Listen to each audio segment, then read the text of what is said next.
ये investment property होता क्या है? इन्वेस्टमेंट प्रॉपर्टी तो इंडिया 16 में पढ़े है ना, property plant and equipment same thing है प्रॉपर्टी, उसी का पार्ट है प्रॉपर्टी।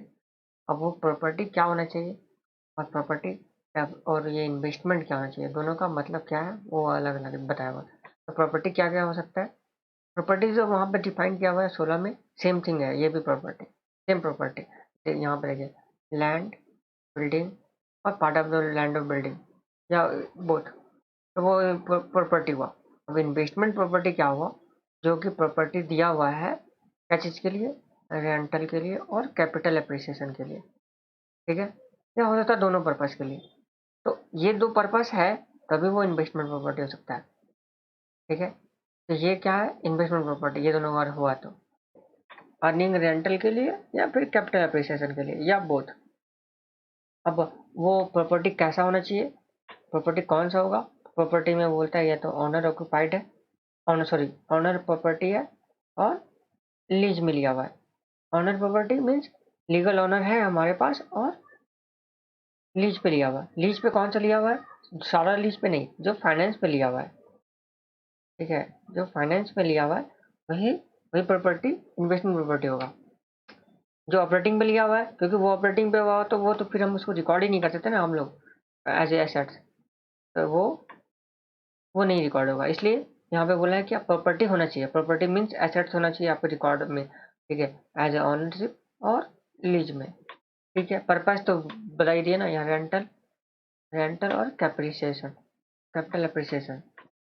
अब ऑनर ऑक्यूपाइड प्रॉपर्टी क्या होता है, ऑनर ऑक्यूपाइड प्रॉपर्टी जो वही है जो कि या तो यूज कर रहे हैं प्रोडक्शन में, सप्लाई में, या सप्लाई गुड्स में या सर्विस में या एडमिनिस्ट्रेटिव पर्पज जो भी है, अदर देन इन्वेस्टमेंट प्रॉपर्टी। ठीक है, तो जो भी है तो वो ऑनर ऑक्यूपाइड प्रॉपर्टी डील होगा वो 16 के हिसाब से। इंडिया 16 डील करेगा, 16 बताएगा कि कैसे क्या होगा कैसे होगा रिकॉर्डिंग में, जो भी इनकम रिकॉग्निशन है एसेट्स रिकॉर्ड जो भी है सारा वो 16 रिकॉर्ड करेगा। लेकिन इन्वेस्टमेंट प्रॉपर्टी में तभी होगा जब ये ऑनर ऑक्यूपाइड प्रॉपर्टी नहीं होना चाहिए। ऑनर ऑक्यूपाइड प्रॉपर्टी हुआ तो वो इन्वेस्टमेंट प्रॉपर्टी नहीं होगा। ऑनर ऑक्यूपाइड प्रॉपर्टी समझ में आ गया। और हाँ, अब लीज का कैसे होगा, तो लीज का जो भी होगा, ठीक है, लीज का प्रॉपर्टी में भी हो सकता है अगर लीज में लिया हुआ है और उसको ऑनर ऑक्यूपाई कर रहा है, अगर लीज में भी लिया हुआ और ऑनर ऑक्यूपाई कर रहा है तो फिर वापस से आपका वो इन्वेस्टमेंट प्रॉपर्टी नहीं होगा। ठीक है, अब ये इंडियस को किस पे एप्लीकेबल नहीं होता है, किस पे नहीं होता है एप्लीकेबल। तो ये जो बायोलॉजिकल एसेट्स है जो कि डील करता है इंडियस 41 एग्रीकल्चर, और जो कि नेचुरल रिसोर्सेज है, नेचुरल रिसोर्सेज जैसे कि मिनरल राइट हो गया, मिनरल रिजर्व हो गया, जैसे ऑयल नेचुरल गैस हो गया इस तरह का। तो जो भी ये नेचुरल रिसोर्सेज है, नेचुरल रिसोर्सेज पे इंडियस 40 नहीं एप्लीकेबल होगा। ठीक है, नेचुरल रिसोर्सेज। अब आ जाइए, अब आ जाइए इन्वेस्टमेंट का एग्जांपल दिया हुआ है, आप रीड कर सकते हैं। ऐसे इन्वेस्टमेंट प्रॉपर्टी का एग्जांपल क्या है, या तो कैपिटल एप्रिसिएशन के लिए रखा हुआ है। ठीक है, कैपिटल एसेट्स के लिए रखा हुआ है लॉन्ग टर्म। ठीक है, जिसका जो कि ऑर्डिनरी कोर्स में सेल करने के लिए ऐसा करने के लिए नहीं रखा हुआ, कैपिटल एप्रिसिएशन के लिए। दो चीज पर्पस है ना, रेंट इनकम और कैपिटल एप्रिसिएशन, अगर दो पर्पस है तो भी हुआ। हाँ, और एक क्या है कि जिसका अभी डिटर्म यूज पता ही नहीं है, करंटली कुछ पता ही नहीं है कि क्या होगा उस प्रॉपर्टी का यूज। ठीक है, रखा हुआ है प्रॉपर्टी लेकिन उसका यूज पता नहीं है। Not determine that it will be use the land as owner occupied property और short term in the ordinary course of business. ठीक है, प्रॉपर्टी owned बाय एंटिटी और right of use asset held by entity leased out operating lease. हाँ, यहाँ पे बात हुआ ना कि प्रॉपर्टी ऑन होना चाहिए, प्रॉपर्टी का ऑनरशिप होना चाहिए, यानी प्रॉपर्टी को रिकॉग्नाइज तभी करेंगे जब हम उसको फाइनेंस लीज पे लेंगे। अगर फाइनेंस लीज पे लिए हैं, ये लीज का पॉइंट है, ये जो पॉइंट है लीज का है। लीज का पॉइंट में प्रॉपर्टी तभी रिकॉग्नाइज करेंगे एज एसेट जब वो फाइनेंस लीज पे लेंगे। तो फाइनेंस जब लीज पे लेंगे तो वो हमारे पास राइट ऑफ यूज एसेट्स आ जाएगा। और उसको अगर हम दिए हैं, ठीक है, तो वो ऑपरेटिंग लीज पे होना चाहिए, क्योंकि अगर फाइनेंस लीज पे दिए तो वो क्या होगा, एसेट ट्रांसफर हो जाएगा। ठीक है, तो वो क्या होगा, एसेट्स ट्रांसफर हो जाएगा, तो आपके बुक्स में एसेट्स ही नहीं रहेगा, तो प्रॉपर्टी नहीं है तो इन्वेस्टमेंट कौन कौन प्रॉपर्टी नहीं आएगा बात। ठीक है, तो एसेट्स ही हट जाएगा आपके अकाउंट से। तो इसलिए हाँ, लेना है तो वो फाइनेंस लीज में होना चाहिए, और जो दे रहे हैं वो ऑपरेटिंग लीज पे होना चाहिए। और जैसे बिल्डिंग भी दिया हुआ, वो प्रॉपर्टी का बात था, ये बिल्डिंग है, ये खाली है। ठीक है, बिल्डिंग ऐसे ही है, प्रॉपर्टी है, कंपनी का ही है, लेकिन वो वैकेंट है, but it is held to lease out at under operating lease. खाली खाली बिल्डिंग था, उसको दे दिया गया ऑपरेटिंग लीज पे, वो भी इन्वेस्टमेंट। ये सब एग्जाम्पल है। ठीक है, और भी हो सकता है एग्जाम्पल, ये है इंक्लूसिव, इंक्लूसिव है, एग्जॉस्टिव नहीं है एग्जाम्पल। ठीक है, इसमें और भी इंक्लूड हो सकता है।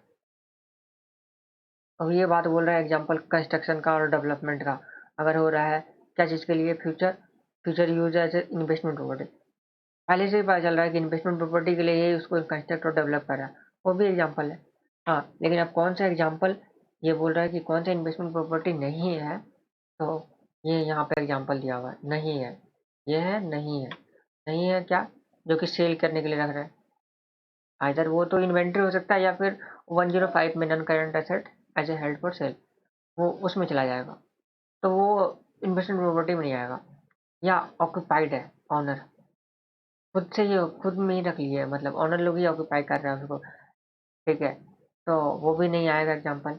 Including property held for future, future use, जो कि पता चल रहा है कि फ्यूचर में भी यूज करेंगे ऑनर ऑक्यूपाइड प्रॉपर्टी, वो भी नहीं है। फिर property occupied by employ, company employ को दे दिया है, तो वो भी प्रॉपर्टी नहीं है, क्योंकि उसमें एम्प्लॉय को दिया है, तो ना तो उसे रेंटल जनरेट होगा, और ना ही वो कैपिटल अप्रिसिएशन के लिए रखा हुआ है। तो ये इंडिया से स्पेशली एक्सक्लूड किया है इस चीज़ को। Owner occupied property awaiting disposal, disposal यहाँ सेल का बात नहीं कर रहा है, यहाँ बात कर रहा है वो बिजनेस को ही डिस्पोज करेगा, एसेट्स को डिस्पोज करेगा, जैसे भी डिस्पोज करेगा, बट वो डिस्पोज होगा। डिस्पोजल मतलब जरूरी नहीं है कि सेल भी होगा, अदर थिंग्स भी हो सकता है। प्रॉपर्टी लीज किया हुआ है, फाइनेंस लीज, फाइनेंस लीज में दिया हुआ है, इसका मतलब आपका बुक से एसेट से चला गया, एसेट से चला गया तो प्रॉपर्टी, इन्वेस्टमेंट प्रॉपर्टी का बात ही नहीं आएगा।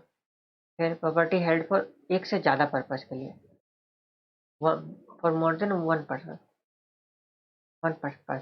तो इसमें क्या होगा, अगर एक से ज़्यादा प्रॉपर्टी, एक से ज़्यादा पर्पज के लिए प्रॉपर्टी किया हुआ है, रखा हुआ है, तो उसमें क्या होगा कि जैसे हो सकता है ना कि एक ही प्रॉपर्टी है, उसमें कंपनी वर्क भी कर रहा है, कुछ एरिया जो है वो रेंट पे दे दिया। ठीक है, ऐसा भी तो हो सकता है ना, तो इसमें हम लोग सेग्रीगेट करेंगे, लेकिन हाँ, सेग्रीगेट तब करेंगे जब एबल टू स्प्लिट मीन्स कर पाएंगे, पता चल रहा है कि हाँ कौन सा एरिया में हम लोग खुद वर्क कर रहे हैं और कितना एरिया दिए। और अगर ये मतलब ये नहीं पता चल रहा है कि कौन कितना एरिया है या क्या है नहीं है, तो फिर वो इंडिया 40 नहीं अप्लीकेबल होगा, वो चला जाएगा इंडिया 16 में। अदर मीन्स इंडिया 40 नहीं अप्लीकेबल होगा। इंडिया 40 तभी अप्लीकेबल होगा एक पर्पज से ज़्यादा के लिए, जब अगर वहाँ पे एबल टू स्प्लिट कर पा रहे हैं। ये आप डायग्राम में देख सकते हैं, डायग्राम में देखिए, owner occupied property, owner occupied property में तो 16 लगेगा ही। ठीक है, रेंटल में 40 लगेगा, लेकिन हाँ ये तब लगेगा, तभी कर सकते हैं जब ये एबल टू स्प्लिट कर पाएंगे, उसको डिवाइड कर पाएंगे, क्या एरिया है, कितना एरिया है, और ये सब सारा हो पा रहा है, तभी हम लोग इसमें 40 लगाएंगे। ठीक है, यहाँ पे लिखा हुआ भी ना, two part are accounted separately if, two part are accounted separately यदि दे कुड बी सोल्ड और लीज आउट सेपरेटली। अगर ऐसा कोई प्रॉपर्टी है जिसको आइडेंटिफाई कर सकते हैं कि हाँ इतना एरिया है, उसको लीज भी दे सकते हैं, जो भी, या तो सॉल्व करके या फिर अलग से उसको पता चल रहा है ना कि उस एरिया को हम अलग से बेच भी सकते हैं। ठीक है, या लीज पे दे सकते हैं, तो अगर ऐसा पता चल रहा है तो ही मतलब वो इसको सेपरेट सेग्रेट कर पाएंगे, तो भी उसको करेंगे, अदरवाइज अदरवाइज वो इंडिया 40 नहीं लगेगा। और पर ये क्या है कि वो ये एक नया दूसरा पॉइंट क्या बोल रहा है, only if is part of insignificant, अगर वो नहीं बेच पा रहा है, ठीक है, अगर वो नहीं सेल कर पाएगा, ठीक है, वो प्रॉपर्टी जो है या लीज आउट नहीं कर पाएगा सेपरेटली, तो तब भी 40 लगेगा, लेकिन 40 इंडिया 40 तभी लगेगा जब वो पार्ट जो वो इनसिग्निफिकेंट पार्ट है, means other than investment property वो इनसिग्निफिकेंट पार्ट है। मतलब मेन पर्पस उस प्रॉपर्टी का है जो दिया हुआ है, वो दिया हुआ है रेंटल पर्पस के लिए या कैपिटल पर्पस, लेकिन कुछ पार्ट है इनसिग्निफिकेंट पार्ट जो कि अदर देन इन्वेस्टमेंट प्रॉपर्टी के द्वारा भी यूज किया जा रहा है। ठीक है, तो वो भी तब उसमें इंड एस 40 लगेगा। यहाँ पे देखें ना, यहाँ डुअल पर्पस दिया होना अनेबल टू स्प्लिट, अगर पता ही नहीं चल पा रहा कैसे होगा या कितना है, तो उसके केस में क्या होगा, उसके केस में इंड एस 40 तभी लगेगा अगर वो इनसिग्निफिकेंट पोर्शन है तब। ठीक है, अब एंसिलरी सर्विस मीन्स उस प्रॉपर्टी से रिलेटेड, जैसे कि आपका बिल्डिंग है तो बिल्डिंग में आपका वो लिफ्ट सर्विसेज है, कुछ मेंटेनेंस सर्विस है, तो उस केस में भी इन्वेस्टमेंट प्रॉपर्टी एप्लीकेबल होगा। यानी बिल्डिंग का रेंट दिया हुआ है, लेकिन बिल्डिंग पे साथ साथ लिफ्ट का भी मेंटेनेंस सर्विस दिया हुआ है, लिफ्ट का चार्जेस दिया हुआ है, और जो भी इससे रिलेटेड कुछ एंसिलरी सर्विसेज है। एंसिलरी सर्विस का मतलब यही हुआ। तो अगर इस तरह में है तो इन्वेस्टमेंट प्रॉपर्टी तभी लगेगा जो वो एंसिलरी सर्विस है वो पोर्शन इनसिग्निफिकेंट है। अगर वो सिग्निफिकेंट हुआ तो इंडिया 40 नहीं लगेगा, इन्वेस्टमेंट प्रॉपर्टी वो नहीं है। ठीक है, तो आइए देखते हैं इसको एग्जाम्पल को। केस दिया हुआ है, entity provide ancillary service to occupant of property it hold, an entity can treat such a property as investment property if services are insignificant। अगर वो इनसिग्निफिकेंट है सर्विसेज क्या है, वो जो आपका एग्जांपल बताया ना कि लिफ्ट सर्विसेज हो गया, क्लीनिंग मेंटेनेंस हो गया, और सम अदर सर्विसेज हो सकता है, तो वो अगर वो है इनसिग्निफिकेंट तो वो इन्वेस्टमेंट प्रॉपर्टी होगा। यहाँ पे दिया हुआ है सिक्योरिटी चार्जेस भी दिया हुआ है, सिक्योरिटी और मेंटेनेंस सर्विसेज। ठीक है, और अदर केस में क्या, जैसे अगर सिग्निफिकेंट पर्सन है वो सर्विसेज का, वो जो सर्विस प्रोवाइड कर रहा है अगर वो सिग्निफिकेंट पर्सन है।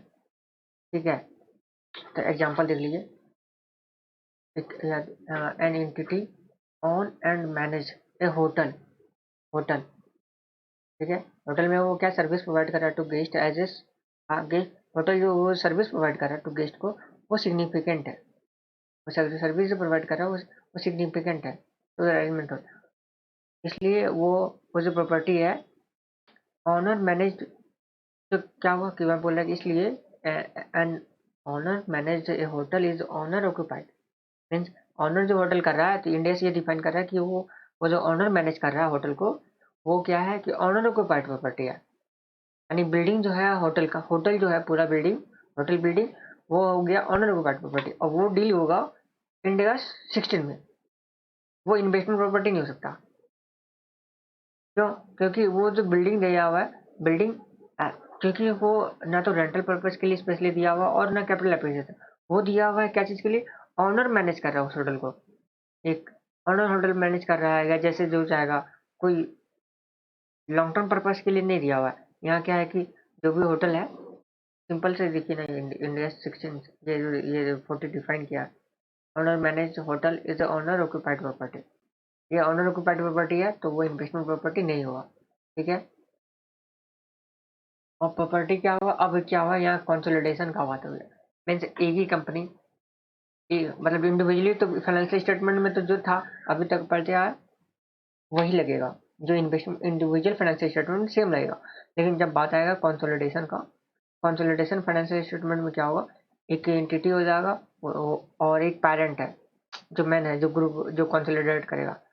तो क्या है कि एक एंटिटी तो दूसरे एंटिटी को दिए सेपरेट फाइनेंशियल स्टेटमेंट में, वो इन्वेस्टमेंट प्रॉपर्टी है। ठीक है, अगर वो क्राइटेरिया मीट किया ऊपर में जितना भी बताएं, तो अगर वो क्राइटेरिया मीट कर रहा है तो इन्वेस्टमेंट प्रॉपर्टी है। लेकिन कंसोलिडेशन में क्या होगा, क्योंकि कंसोलिडेशन में क्या होगा कि जितना भी यूनिट है वो सारा एक ही कंपनी का, एक ही एंटिटी है, सारा जितना भी यूनिट है वो सारा एक ही एंटिटी है। तो अगर एक एंटिटी दूसरे एंटिटी को देता है तो वो सारा क्या होगा, एक यूनिट दूसरे यूनिट को, यहाँ कंसोलिडेशन में ये ट्रीट किया जाएगा, एक एंटिटी ट्रांसफर किया है दूसरे यूनिट को सेम कंपनी में, क्योंकि पूरा ग्रुप को माना जाएगा एक विद इन द ग्रुप, तो वो क्या इन्वेस्टमेंट प्रॉपर्टी ही नहीं होगा ना, क्योंकि वो तो किसी बाहर को दिया ही नहीं गया, जो दिया गया वो विद इन द ग्रुप में ही रखा गया। तो ऑनर, ये क्या होगा कि ऑनर ऑक्यूपाइड प्रॉपर्टी हो जाएगा। हाँ, अगर ये कैपिटल एप्रिसिएशन के लिए है तो कैपिटल एप्रिसिएशन में दूसरे को देने का दरकार नहीं है। हाँ, तो कैपिटल एप्रिसिएशन के केस में कंसोलिडेशन में भी वो इंड एस 40 ही लगेगा। ये सिर्फ इस पे ये क्या बोला गया है, रेंटल पर्पज के लिए। मतलब बोलने का मतलब यहाँ डिफाइन नहीं किया, लेकिन यहाँ बोलने का मतलब यही है कि 40 जो अप्लीकेबल, ये जो कंसोलिडेशन का बात है, इंड एस 40 तभी लगेगा जब ये रेंट कंसोलिडेशन का बात हो रहा है। तो इसमें कि 40 में तब लगेगा जब आपका ये रेंटल पर्पस अदर देन, मतलब अदर देन ग्रुप को दिया हुआ है, अदर देन ग्रुप को दिया हुआ है तो इन्वेस्टमेंट प्रॉपर्टी लगेगा। ठीक है, अगर जैसे रेंटल कैपिटल एप्रिसिएशन है तो कैपिटल एप्रिसिएशन ग्रुप को दे या बाहर दे, जो भी, तो ग्रुप बाहर को देने का तो दरकार ही नहीं है, तो वो इन्वेस्टमेंट प्रॉपर्टी रहेगा। लेकिन ये रेंटल पर्पस के लिए स्पेशली वो एक यूनिट दूसरे यूनिट को देता है। ठीक है, तो उस केस में क्या होगा, तो वो बोला कि यहाँ पे वो एज ए ग्रुप वो विद इन द एंटिटी में ही रह गया, तो वो ऑनर ऑक्यूपाइड प्रॉपर्टी हो गया। और ऑनर ऑक्यूपाइड प्रॉपर्टी जब हो जाएगा तो वो इन्वेस्टमेंट प्रॉपर्टी नहीं लगेगा, उसमें इंडिया 16 डील करेगा। आप इसको पढ़ सकते हैं। ठीक है, यहाँ पे कुछ एग्जांपल दिया हुआ है, और ये एग्जांपल इससे नहीं है, ये टोटल जनरल दिया हुआ है। जैसे owner occupied owned by company, company ही ऑन किया है, लेकिन लीज आउट कैसे क्या किया है, अंडर ऑपरेटिंग लीज। ठीक है, तब ये तो इन्वेस्टमेंट प्रॉपर्टी है। क्राइटेरिया क्या है, पहला ऑनर होना चाहिए, ऑन होना चाहिए और लीज होना चाहिए। और ऑन होने के बाद ये दोनों में से फाइनेंस नहीं होना चाहिए, फाइनेंस में अगर नहीं दिया होना चाहिए, चाहे ऑन ऑन प्रॉपर्टी भी है, अगर फाइनेंस लीज पे दे दिए, फाइनेंस लीज पे, तो फाइनेंस लीज पे अगर दे दिए तो वो क्या हुआ, प्रॉपर्टी चला गया। हम लीज पे लिए भी थे asset as a finance, but या ऑन ऑन प्रॉपर्टी भी था, लेकिन अगर फाइनेंस पे दे दिए तो क्या हुआ कि प्रॉपर्टी ट्रांसफर हो गया, प्रॉपर्टी अब बुक्स में नहीं दिखेगा वो प्रॉपर्टी, तो इन्वेस्टमेंट प्रॉपर्टी का तो बात ही नहीं आएगा। ठीक है, जहां पे भी बात होगा कि lease out as a finance lease, as a finance lease, ठीक है, जहां पे भी दिया हुआ एज ए फाइनेंस लीज, तो वो चला गया, तो वो इन्वेस्टमेंट प्रॉपर्टी हो नहीं सकता। तो आपको ये देखना है क्राइटेरिया, हमेशा जब भी होगा लीज आउट होगा, तो लीज आउट होगा तो हमेशा होना चाहिए ऑपरेटिंग लीज, ऑपरेटिंग लीज तो होना ही चाहिए। ठीक है, ये दोनों के केस में लगेगा, ऑन प्रॉपर्टी हो, ऑन हो या लीज हो, दोनों के केस में लीज आउट होना चाहिए ऑपरेटिंग में। हाँ, अब बात है ये प्रॉपर्टी, इसको इसको तभी रिकोगनाइज करेंगे एसेट, तो तभी पहले भी डील कर चुके, ऐसे अगर वो फाइनेंस में लिए हैं। ठीक है, यहाँ वाला पे जो क्राइटेरिया है, यहाँ फाइनेंस तभी, ये जो एसेट से रिकोगनाइज करेंगे तभी लीज वाला प्रॉपर्टी, तभी अगर फाइनेंस में लिए है। ठीक है, आगे दूसरा केस देखते हैं, held as a right of, held as a right of use, यानी हमने फाइनेंस पे लिया है, held as a finance, held as a right of use, right to use asset, means हमने फाइनेंस पे लिया है, और lease out under and operating lease, हाँ तब ठीक है, इन्वेस्टमेंट प्रॉपर्टी एप्लीकेबल होगा।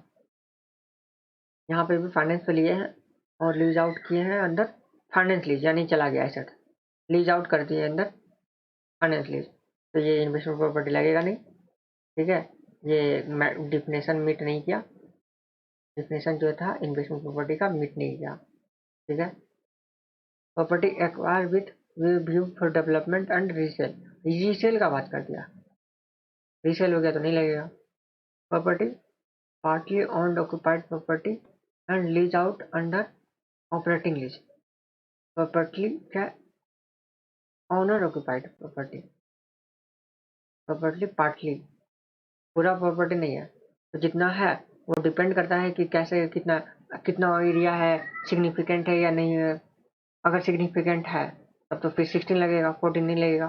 40 लगेगा तभी जब वो इनसिग्निफिकेंट पोर्सन है, या फिर एबल टू स्प्लिट, दो पॉइंट था ना, एबल टू स्प्लिट कर पाए या फिर सिग्निफिकेंट पोर्सन है, तो दोनों पर चीज देखना होगा। अब लैंड फॉर करंटली अनडिटरमिन यूज, हाँ यहाँ अनडिटरमिन जब यूज हुआ, ये पता नहीं है क्या चीज के लिए हो सकता है, तो वो भी इंडिया 40 में आ जाता है। प्रॉपर्टी ऑक्यूपाइड बाय एम्प्लॉय नहीं लगेगा। Investment property held for cell, अगर वो सेल के लिए तो नहीं लगेगा। अब ये रीडेवलप हो रहा है, ठीक है, एग्जिस्टिंग इन्वेस्टमेंट प्रॉपर्टी था पहले से प्रॉपर्टी, वो रीडेवलप हो रहा है और continue use as a investment, तब तो वो लगेगा ही ना। ठीक है, अब बोलता है कि इन्वेस्टमेंट प्रॉपर्टी को रिकॉग्नाइज करेंगे कब? ठीक है, रिकॉग्नाइज कब करेंगे? रिकॉग्नाइज करने का होना चाहिए ना इन्वेस्टमेंट प्रॉपर्टी। वो क्या है कि फ्यूचर इकोनॉमिक बेनिफिट देगा। ये कोई भी एसेट रिकॉग्नाइज करेंगे तो ये तो क्राइटेरिया सब में रहेगा। जब भी एसेट्स को रिकॉग्नाइज करेंगे, एसेट्स को रिकॉग्नाइज करेंगे तो वो फ्यूचर इकोनॉमिक में पहला क्राइटेरिया ये फिक्स है, ये सभी में रहेगा। फ्यूचर इकोनॉमिक बेनिफिट प्रोवाइड करे, ये क्या है? प्रोबेबल। क्योंकि अभी तो पता नहीं है ना कि फ्यूचर में क्या होगा, लेकिन हाँ अभी ही पता चलना चाहिए कि वो फ्यूचर में इसको इकोनॉमिक बेनिफिट प्रोवाइड करे, नॉट प्रेजेंट। बट ये बोला कि प्रोबेबल होना चाहिए, अभी ही लगना चाहिए कि फ्यूचर इकोनॉमिक बेनिफिट प्रोवाइड करेगा। और इन्वेस्टमेंट जो भी है property will follow to the entity, ठीक है। और उसका कॉस्ट, ठीक है, कॉस्ट ऑफ इन्वेस्टमेंट प्रॉपर्टी उसको मेजर कर सके। ऐसा नहीं कि कॉस्ट पता ही नहीं चल रहा है कि कितना कॉस्ट है। अगर कॉस्ट मेजर हो सकता है, हाँ इतना कॉस्ट लगा है, ठीक है, मेजर कर सकते हैं। मेजर जरूरी नहीं है कि एब्सोल्यूट होना चाहिए, एकदम परफेक्ट होना चाहिए। मेजर हो सकता है, एक्सपेक्टेशन भी आल्सो हो सकता है। जैसे कि 4-5 ईयर का हो सकता है डिस्काउंटिंग करके, तो वो मेजर भी होना चाहिए, वो रिलायबली होना चाहिए, ठीक है। ऐसा नहीं होना चाहिए कि, ऐसा नहीं बोल रही है कि एकदम एब्सोल्यूट होना चाहिए, रिलायबल भी। एक्सपेक्टेशन कॉस्ट भी हो सकता है, ठीक है। अब बोलता है क्या कि इन्वेस्टमेंट प्रॉपर्टी को अगर वो फर्स्ट टाइम रिकॉर्ड कर रहे हैं तो वो कैसे रिकॉर्ड करेंगे? सेकंड टाइम रिकॉर्ड कर रहे हैं या फिर सेकंड टाइम में भी कुछ उसमें एडिशन किए हैं या फिर कुछ पार्ट रिप्लेस किए, तो जो भी पार्ट किया ना, जो आपने 16 में पढ़ा है सेम थिंग है। जैसे कि आप रिकॉग्नाइज करेंगे, रिकॉग्नाइज जो भी परचेज हुआ था, कॉस्ट लगा था, डायरेक्ट कॉस्ट